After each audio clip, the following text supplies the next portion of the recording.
Jason Shonde, balozi wa mazingira, ofisi ya makamu wa rais, muungano na mazingira. Leo hii nimetembelea ofisi ya GNM Cargo. GNM Cargo ni ofisi inayojishughulisha na usafirishaji wa mizigo kutoka kwa wafanyabiashara mbalimbali, investors mbalimbali kutoka China kwenda East African country, nchi zote za Afrika Mashariki. Nimevutiwa sana na hii kampuni kwa namna moja au nyingine. Nimekuwa sio mtu kuongea sana kwenye mitandao kuhusu kampuni fulani, lakini kwa nini leo naongea kuhusu GNM Cargo? Ni kwa sababu kwanza wamecomply na masuala ya kimazingira, kuhakikisha kwamba wanafanya shughuli zao kwanza wakiweka issue ya environment mbele.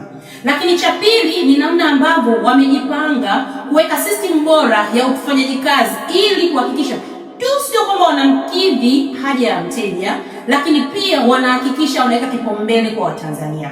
Mwekezaji huyu ni mzawa, ni Mtanzania mwenzetu, lakini amehakikisha vijana wa Kitanzania wengi wamepata kazi, lakini pia ametengeneza mazingira thabiti na yenye ubora kwa mfanyakazi kufanya kazi kwa ubora. Kwa hiyo tunakupongeza sana Mheshimiwa Geoffrey Mbilinyi kwa ajili ya hii hatua ya uwekezaji kwenye nchi yetu, lakini pia katika kuonyesha kwamba uwekezaji tu sio kwa ajili ya kupata faida, bali ni kuwekeza kwa kizazi cha leo na kesho, kuhakikisha kwamba wateja unaowahudumia wanaridhika na huduma, lakini pia kuhakikisha kwamba kile unachokifanya kwenye nchi yako sio tu kinaisaidia GNM Cargo Company, lakini kinaenda kusaidia vijana, kundi la vijana, vizazi na vizazi, na wale wateja kufikishwa huduma kwa ubora na kwa usahihi. Lakini pia kikubwa kuliko yote ambacho natamani sana wawekezaji wengine wanatakiwa kuiga ni namna ambavyo umecomply na sheria mbalimbali, especially sheria ya mazingira.